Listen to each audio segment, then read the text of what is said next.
Welcome to CLIC Connect. I'm your host, Craig Sullivan.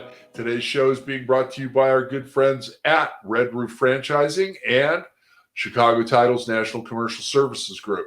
Today, it is a pleasure to welcome Suzanne Mellen from HVS. Suzanne, how are you? Good. Thanks for having me on, Craig. Appreciate it. Oh, thank you. You've made my day. I really appreciate this, my friend. Let's just jump right into the California hotel market. You've got some of the best data in the industry. What are you seeing out there right now? Well, we're seeing, as what we see across the nation, that there's really a split, not just in the economy between the haves and the have-nots, but we're seeing that in the hotel market too, where the hotels that are drive to smaller, lower end of the pricing spectrum are doing fairly well and are recovering. And then the hotels that are in the inner urban centers are the ones that are, of course, suffering the most because of the lack of group and commercial demand at this time in the fall when they're usually running so strongly. So, and then you've got everything in between, but that's really the continuum. I mean, economy extended stay are the ones hitting the ball out of the park compared to the urban center hotels, full service, upper upscale hotels. Absolutely. I think that's, if you look at, some of the drive-to markets, and let's look at the Central Coast. Yeah.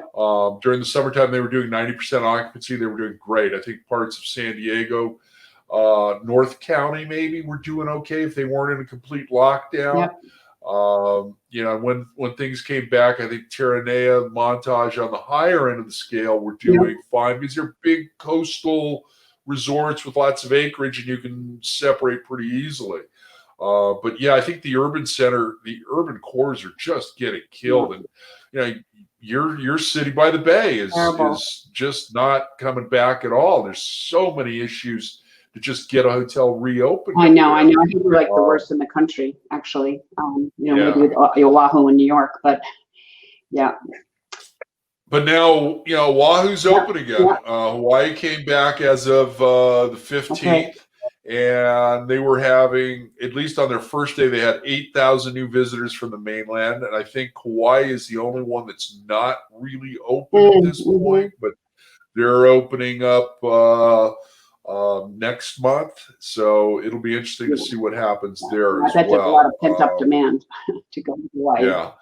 Now, I've been saying this for months, and I want to get your expert opinion on this. I think right now we're going to have what I refer to as the rise of the Motif.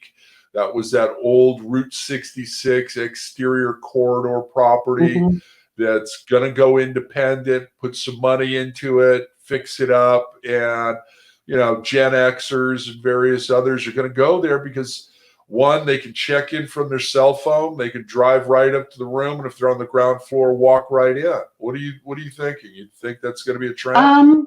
Well, I guess it depends on are you talking when they're on the leisure trip or versus? Oh, absolutely. I mean, these older hotels can definitely be repurposed, and the fact if they come back pretty strongly, a case can be made for the investment.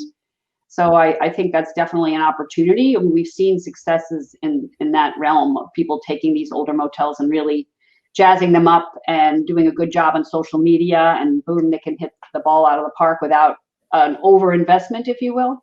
Yeah. So I think there's real potential there. Yeah, I agree. I think that's going to breathe new life into them. So what are you hearing on the financial side right now? I mean, CMBS is still a mess. They've got lock boxes on a ton of stuff, but there's really, I don't think they've geared up or been able to gear up right now and get staffing to take care of the onslaught. Yeah, I mean, the special servicers that we work with and then we talk to are just inundated, where they're working 7 days a week, round the clock, trying to deal with all the assets that are coming in. Nobody's too keen on marking fully to market right now because, first off, there's not much clarity in the market as to what things would actually be trading for right now, and nobody wants to have major impairment in terms of value. So there's still, but once a hotel goes back into special servicing, they do have to get an appraisal, and they are recognizing some of the value declines clearly. So it's a challenging market for them right now. It'll be interesting to see how it plays out over the next 6 months, because a lot of that's going to be happening. now and very soon, and some many borrowers won't be able to. They won't have the wherewithal to step up to the table. So I agree with you, and I think we're going to see a lot of consolidation on third-party management companies as well. Our friends over at Ambridge have been shopping and acquiring companies. I had a conversation with them earlier today. We've got other groups like 24/7 Hotels that, got one of their clients, the old Wayfair. I shouldn't say old, but the Wayfair in Santa Barbara, that escrow recently closed. That's going to be repositioned as a Marriott product. So we're still seeing some of those deals, and I'm getting whispers. There's another hotel that's getting ready to at least get into escrow in Santa Barbara, and then there's a marquee property down here in Orange County that is in escrow. Should be closing, I believe, in the next 7 to 10 working days. But kind of the long way around the barn. The question is, how are you doing evaluations? I mean, is this a bump in the road, or are you, taking it out farther? I mean, what do you think? It's very asset by asset. I mean, and the good news is we are seeing some market activity, and we have been appraising some hotels that are selling or have sold. So it's kind of validating our methodology, but we do it just like an investor would. We forecast out. Initially, we're doing month by month forecasts because it really impacts, and based on the market segmentation, because in some of these assets, like you were saying, some of these coastal resorts, they're doing incredibly high average rates right now, but once that group market starts to come back in and gets their occupancy up, that rate won't, may actually be moderating there out, next year or the year beyond. So you really have to look at it closely in terms of demand mix and month by month recovery, but depends on the asset. There's some assets are going to, recover by 2022. Some we're taking out to 2025 because it take that long to really rebuild because nobody's expecting a complete overnight rebound in commercial demand or an overnight demand recovery in group.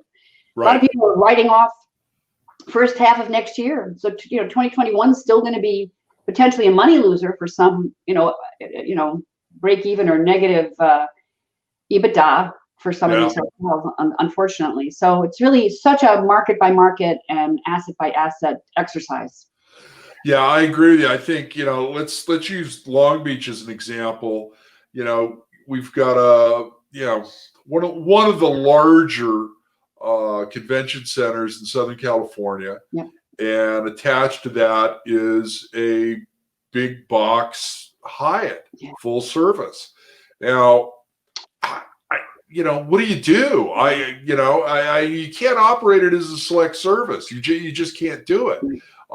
So, I mean, does that remain closed until the convention center starts reopening and let the Marriott over at Long Beach Airport dominate the market and the other full service properties in the area? Or do you reopen and, keep your fingers crossed? Well, I think a lot of hotels are deciding now to stay closed if they haven't reopened, because we're going into that softer winter period and you don't have the commercial group.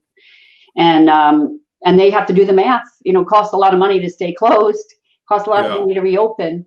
But until you have actual, groups on the books that you can count on, and what we've been hearing is that these groups need to have a surety that the convention or what have you will be held at least 4 months in advance before these groups are willing to commit. And when is anybody going to say, so people are saying, okay, maybe a vaccine by Q2 2021, and then you have to get distribution and confidence, and you have to get the travelers willing to come back. And I think some of these conferences may be held a mix, where you can attend either in person or virtually to start with, and so then your group bookings at the hotel may be moderated, and so they may wait until Q2. Suzanne, my friend, we are out of time. So how can people get a hold of you and maybe you can get a couple of assignments? Well, best thing is to email me at smellen, SMELLEN at HVS.com. And I thank you for being part of the show, and I thank you for watching. Until the next episode, aloha. Thank you. See you in March.